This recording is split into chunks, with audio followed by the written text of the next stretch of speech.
दोस्तों नमस्कार, आपका बहुत बहुत स्वागत है वीडियो पर। मैं हूँ विजय कुमार। आप मेरे से परिचित हैं।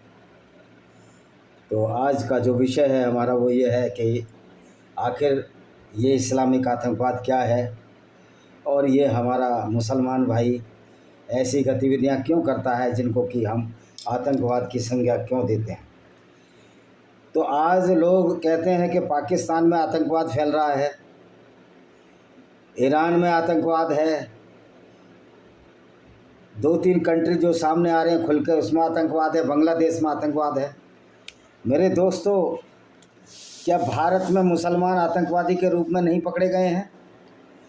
अब्दुल करीम टुंडा जो कि पिलखवा का रहने वाला था, जो मेरा कहिए एक छोटा कस्बा है मेरे गांव से नज़दीक। मेरा गांव है भुवापुर डासना के पास, वहाँ से 2.5 किलोमीटर है। अब्दुल करीम टुंडा कितना बड़ा आतंकवादी था, और न जाने कितने भी मुसलमान जो इस्लाम को सही तरह फॉलो करते हैं आतंकवादियों के भेष में भारत में छिपे हुए हैं। तो ये कहना कि पाकिस्तान ही आतंकवादी देश है या ईरान ही आतंकवादी देश है या जिसने किसी देश पर हमला कर दिया कंबाइंड रूप से या तो सेनाओं के द्वारा या विचारधारा के द्वारा वही आतंकवादी देश है, ऐसा नहीं है। हमें उस मूल समस्या की जड़ में जाना चाहिए। We should remind in our mind that we should know the root cause of the terrorism, rather the Islamic terrorism, because itself Islam is a terrorism. There is no need to say that this is the Islamic terrorism or the terrorism, because it's a Islamic jurisprudence or the Quranic teaching itself a self declared terrorism.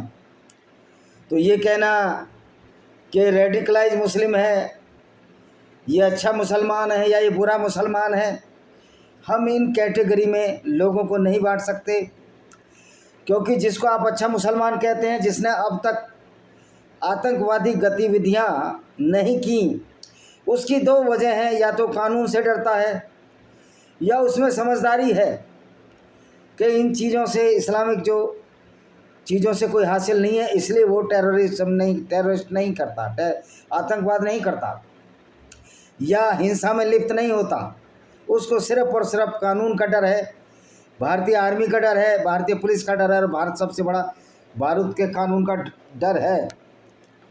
गो कि बहुत सारे न्यायाधीश भी Islamic आतंकवाद को भारत के बहुत अच्छी तरह समझ नहीं पाते हैं।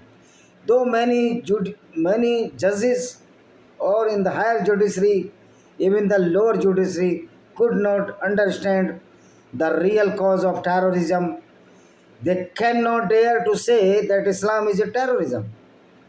वो कहने का साहस नहीं रख पाते कि इस्लाम एक टेररिज्म है, इस्लाम एक आतंकवाद है, क्योंकि उनमें बहुत से बेचारों ने किताबें नहीं पढ़ी, कुरान नहीं पढ़ी, हदीस नहीं पढ़ी। हमने पढ़ा है कुरान को, हदीस को पढ़ा है, उस पर 11 किताबें हमने लिखी हैं। We could understand the reality of the Islam because we have read the Quran so many times, all the chapters, and we read 11 books on the Islam. We cannot predict the lies in our books. हम अपनी किताबों में झूठ नहीं बोल सकते। हम वही बोलते हैं जो कि कुरान में लिखा है। अगर ऐसा होता तो आज हमारी 11 किताबों पर कितने मुकदमे चल रहे होते। क्योंकि मुसलमान भी जानता है जो हमने किताबों में लिखा वो उनकी किताबों से लिया, उनके डिस्क्रिप्शन से लिया, इसलिए किताबें चलती हैं। तो जब हमारी किताबें चल रही हैं, 10-11 किताबें जिनका विवरण मैंने किसी भी मेरे 4 चैनल पर जाओगे तो मिल जाएगा। 2-4 दिन पहले जो वीडियो डाला था किताबों के बारे में, 11वीं किताब मेरी ऑन पब्लिशिंग में चल रही है, 12वीं भी लगभग लिखी जा चुकी है। 11वीं किताब तो लिख चुकी है, टाइप होना बाकी है, हिंदी की किताब है, थोड़ा टाइम लग रहा है।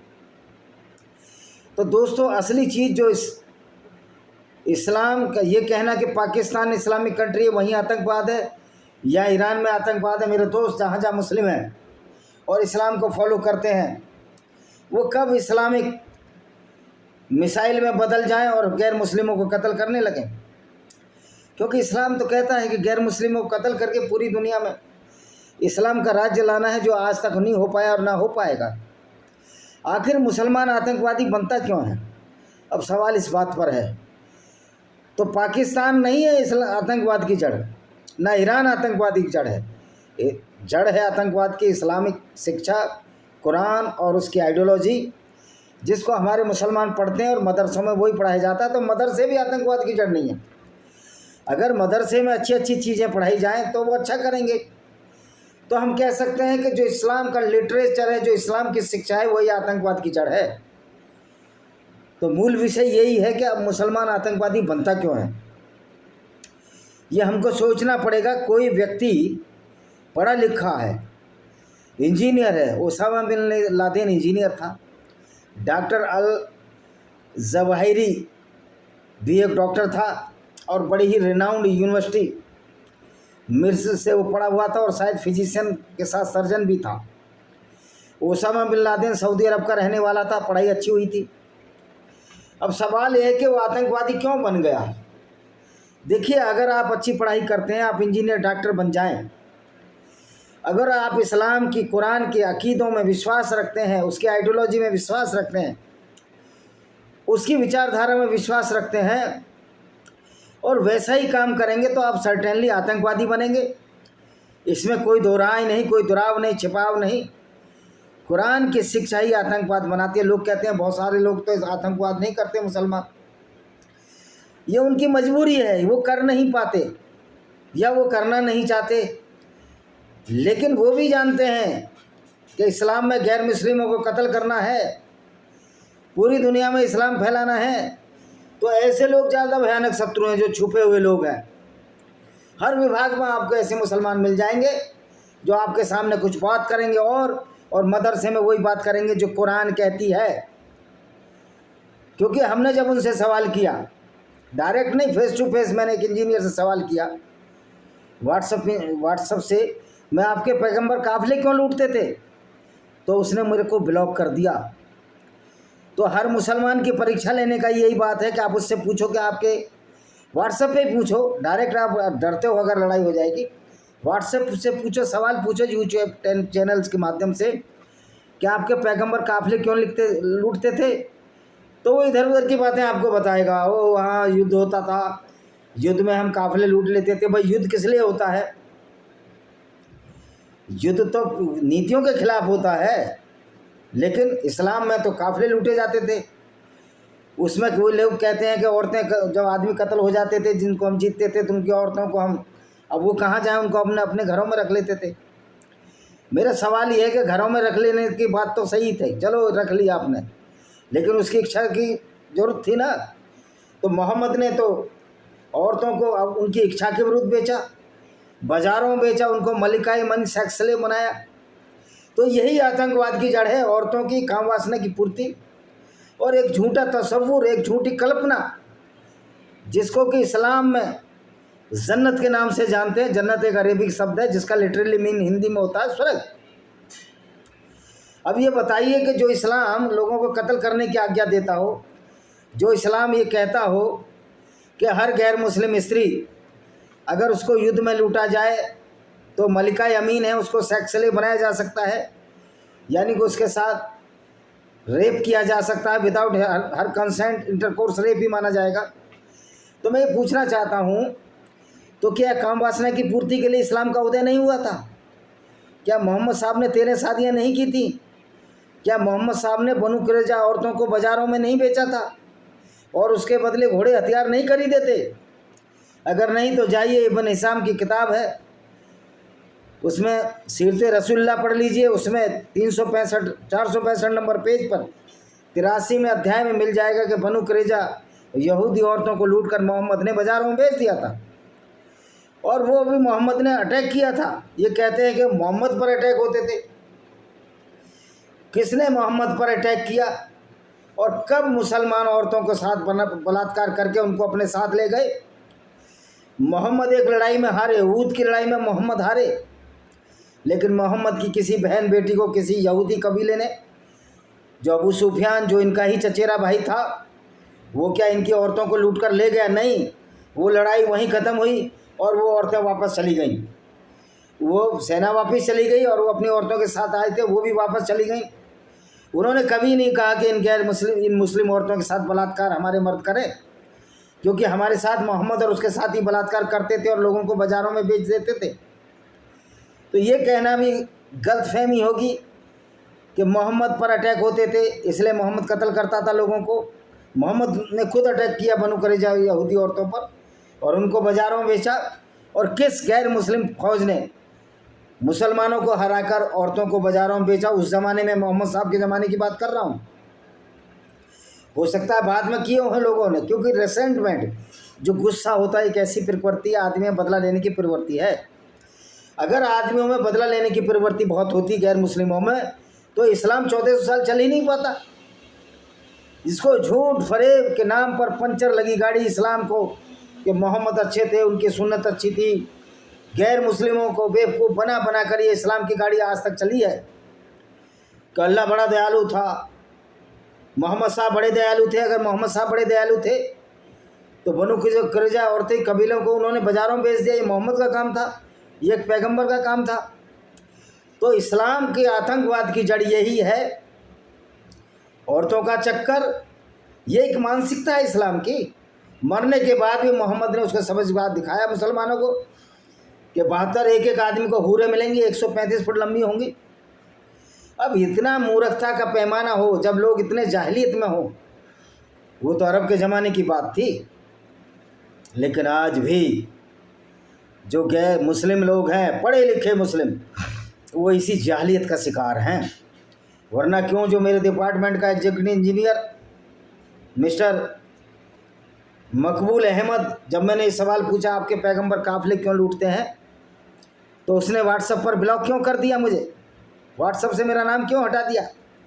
तो ये दुखती रख के जब हम सवाल पूछते हैं तो ये जवाब नहीं देते। ये इनका छिपा एजेंडा है, एक डॉक्टर बन जाए, इंजीनियर बन जाए, लेकिन कुरान पर यकीन करता वो बेवकूफ़ ही रहेगा, वो अच्छा हो ही नहीं सकता। क्योंकि कुरान के तसव्वुर ही ऐसे हैं, कल्पनाएं ऐसी हैं जो लोगों को कंफ्यूज कर देती हैं, ब्रेन वॉश कर देती हैं, अगर आप बुद्धि ना लगाओ।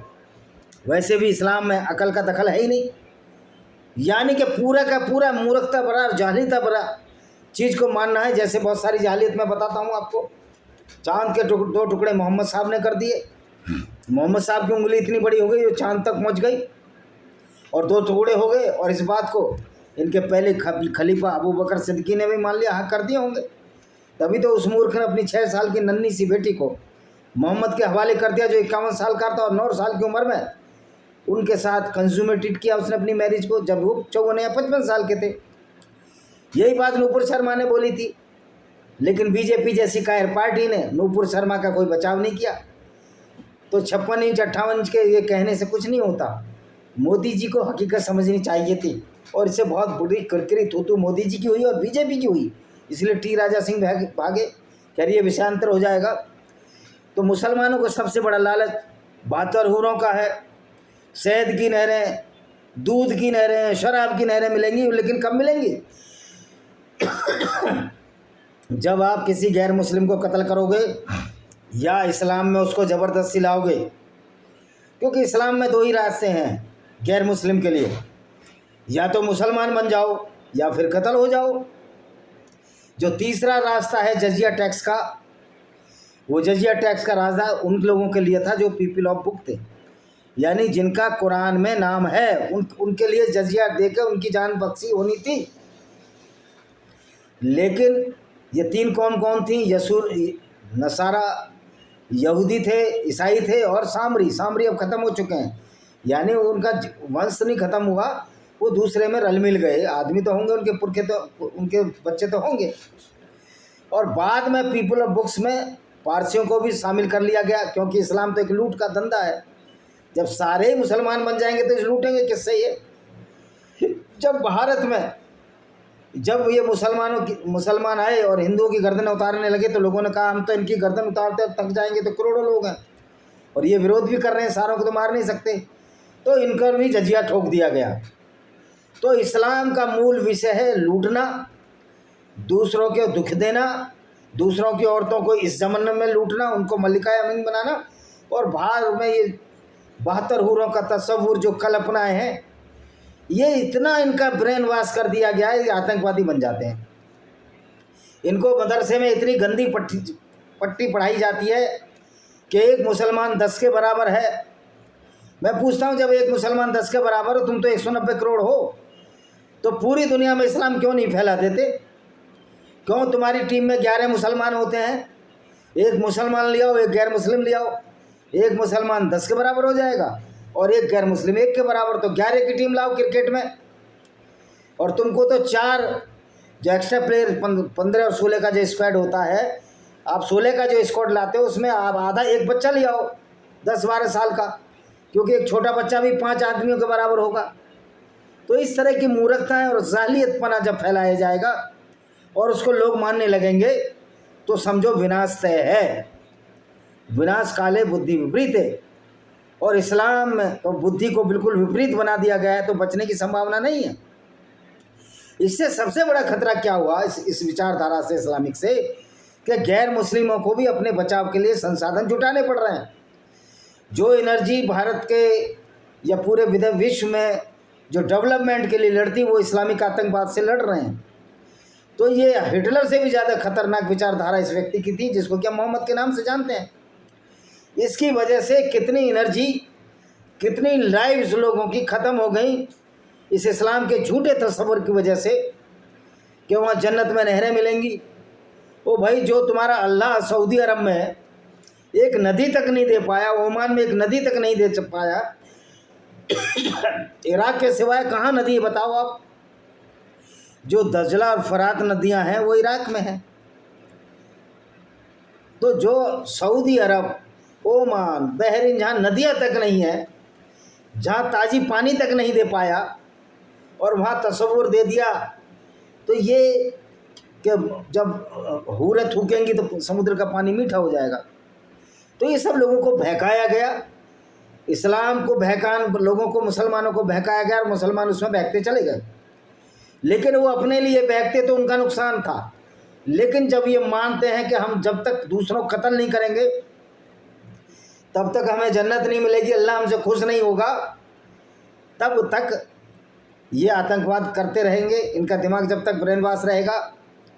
और मेरी बात ये बताइए, जो कत्ल करता है, अगर कोई अल्लाह है, पहली बात तो अल्लाह कोई नहीं है, दुनिया को बनाने वाला है, क्या इन मुसलमानों से खुश होगा जो गैर मुस्लिमों को कत्ल करके जन्नत चाहते हैं? गैर मुस्लिमों की औरतों को लूट कर, उनको बाजारों में बेचकर अपने आप को पैगंबर कहना चाहते हों या स्वयं घोषित पैगंबर बनते हों? दुनिया को बनाने वाला क्या ऐसे लोगों को जन्नत देगा, स्वर्ग देगा? कोई स्वर्ग है? इसका मतलब ये झूठा जो फलसफा है, झूठा जो पाखंड और कल्पना फैलाई गई, वो सिर्फ मोहम्मद साहब ने और उनके साथियों ने अपने ज़माने के लिए स्वार्थ परक नीति थी, खुदगर्जी का ये आइडियोलॉजी है, जो सिर्फ लूटना जानती है, बांटना नहीं जानती। और जो ये कहते हैं ना मुसलमानों में ज़कात और चैरिटी करनी है, वो सिर्फ मुसलमान को ही करेगा, किसी गैर मुस्लिम को चैरिटी दान नहीं देना है। आपने देखा होगा कितनी मस्जिदें हैं, कितने मौलाना इस बात पर राजी होंगे कि हम हिंदुओं को दान देंगे, उनका इलाज कराएंगे फ्री में, या ईसाइयों का इलाज कराएंगे? नहीं, इस्लाम में तो अंग दान देना भी मना है। तो ये जो लुटेरी विचारधारा है, इसकी वजह से आतंक फैल रहा है। इस मदरसे से आतंकवाद नहीं फैलता, इस्लामिक विचारधारा से आतंकवाद फैलता है। मदरसे में अच्छी बातें बताओ कि वहाँ कोई अल्लाह नहीं है, सब इंसान बराबर रहें, कोई काफिर नहीं, कोई मुसलमान नहीं, तो वहाँ अच्छी बातें फैलेंगी। जब वहाँ इस्लाम पढ़ाया जाएगा तो मदरसे अच्छा हो ही नहीं सकते। तो लोग मदरसों को आतंकवाद का केंद्र मानते हैं। मेरे दोस्तों, मदरसे तो वही पढ़ाते हैं जो कुरान में लिखा है। अगर कोई असली आतंकवाद का केंद्र है तो कुरान और उसकी विचारधारा है, और हमारे मुसलमान भाइयों की नासमझी है जो इस विचारधारा पर चलकर लोगों को कत्ल कर रहे हैं नाहक। तो इस्लाम, पाकिस्तान आतंकवादी देश नहीं है, ईरान आतंकवादी देश नहीं है। जहाँ जहाँ कुरान और इस्लाम जाएगा वो व्यक्ति आतंकवादी हो जाएगा। क्या पाकिस्तान की ज़मीन क्या बंदूकें उगलती है, या हिंदुस्तान की ज़मीन क्या AK-47 उगलती है, या रसिया की ज़मीन उगलती है? ये तो हम लोगों ने ही बनाई है ना बंदूकें। तो ये ज़मीन तो कुछ नहीं, ज़मीन तो सबकी साझा है।